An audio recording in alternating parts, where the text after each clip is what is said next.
খুব বলার মানে বড় কিছু বলার মতো এখনো করছি না, গতানুগতিক যেগুলো করছিলাম সেগুলোই করছি, বাট হ্যাঁ বড় কিছু অপেক্ষা করছি। আপনার নতুন দাম্পত্য জীবন কেমন যাচ্ছে? আলহামদুলিল্লাহ ভালো। আপু, আমি সবশেষ আপনাকে একটা প্রশ্ন করতে চাই। হ্যাঁ। আজকে আপনি শাড়ি পরে এসেছেন, মাথায় ফুল গুঁজেছেন। সম্প্রতি একজন অভিনেত্রী এই শাড়ি কাণ্ড নিয়ে সাংবাদিকের সঙ্গে একটা বাজে পরিস্থিতি, শিল্পী সাংবাদিকের সম্পর্ক তো আমরা জানি, খুবই খুবই পরিপূরক সম্পর্ক।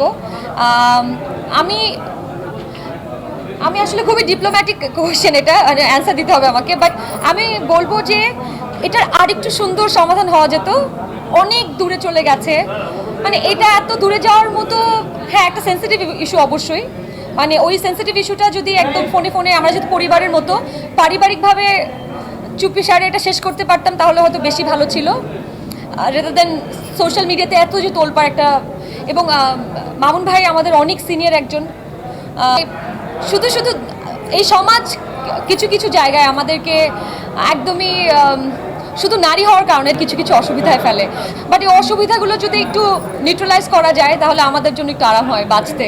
অফকোর্স দুজনের কেমিস্ট্রি, তারপর রাহেন রাফির লেন্সে বা তার পয়েন্ট অফ ভিউ থেকে দুজনকে আবার নতুন করে দেখা, অফকোর্স আমি খুব এক্সাইটেড এটার জন্য। রায়হান রাফির সঙ্গে তো আপনার কোনো কাজ হয়নি, না, আছে কিনা বা কথা বলতে আমাদের কেমন যেন হয়েও কাজ হয় না। কয়েকটা কাজই হয়েছিল, মানে কথা হয়েছিল, কিন্তু লাস্ট মুমেন্টে যে ওটা হয়নি। এই কারণটা কি, না হওয়ার কারণটা কি ছিল? ও আচ্ছা, আমি বলি নিঃশ্বাস যে ওয়েব সিরিজ বা ফিল্ম, এটার জন্য আমাকে বলেছিল। সামহাও ওই সময়ে ব্যাটে বলে মেলেনি একদমই, মানে হি ওয়াজ অলসো দে, একটা ডাক্তারের ক্যারেক্টার ছিল, আমিও ডাক্তার, তো he was looking for me, but somehow মেলেনি। বাট পরে দেখলাম কাজটা খুবই ভালো হচ্ছে, আমার খুব আফসোস হলো যে আমি এটা কেন করলাম না।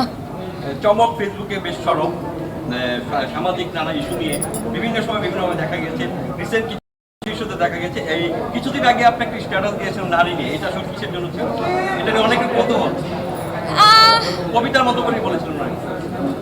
নারী হিসেবে তো অনেক জায়গায় অনেক বাধা বিপত্তির শিকার হয়েছি, ওইটাই আগে বলতে চাচ্ছিলাম যে নারী হিসেবে না দেখে যদি শুধু মানুষ হিসেবে ট্রিট করা যেত তাহলে খুব স্বস্তির হতো। মানে শুধু শুধু এই সমাজ কিছু কিছু জায়গায় আমাদেরকে একদমই শুধু নারী হওয়ার কারণে, জেন্ডার ডিসক্রিমিনেশনের কারণে কিছু কিছু অসুবিধায় ফেলে। হ্যাঁ, আমরা বলবো না যে শুধু অসুবিধা পাই, নারী হিসেবে সুবিধাও পাই, বাট এই অসুবিধাগুলো যদি একটু নিউট্রালাইজ করা যায় তাহলে আমাদের জন্য একটু আরাম হয় বাঁচতে। মানে হুট করেই কেন এই স্ট্যাটাসটা, এটা পিছনের গল্পটা কি ছিল? মানে আপনার ব্যক্তিগতভাবে সেটা হয়তো আমার ব্যক্তিগত বিষয় নিয়ে, হয়তো আমি ওইটা এখন ব্যক্তিগত বিষয়টা, একটা খুব আনন্দের দিনে এসেছি, আমি মায়া দেখতে চাই, তো আজকে এটা নিয়ে কথা না বলি। আচ্ছা, আপনার কাজ কি আসছে না?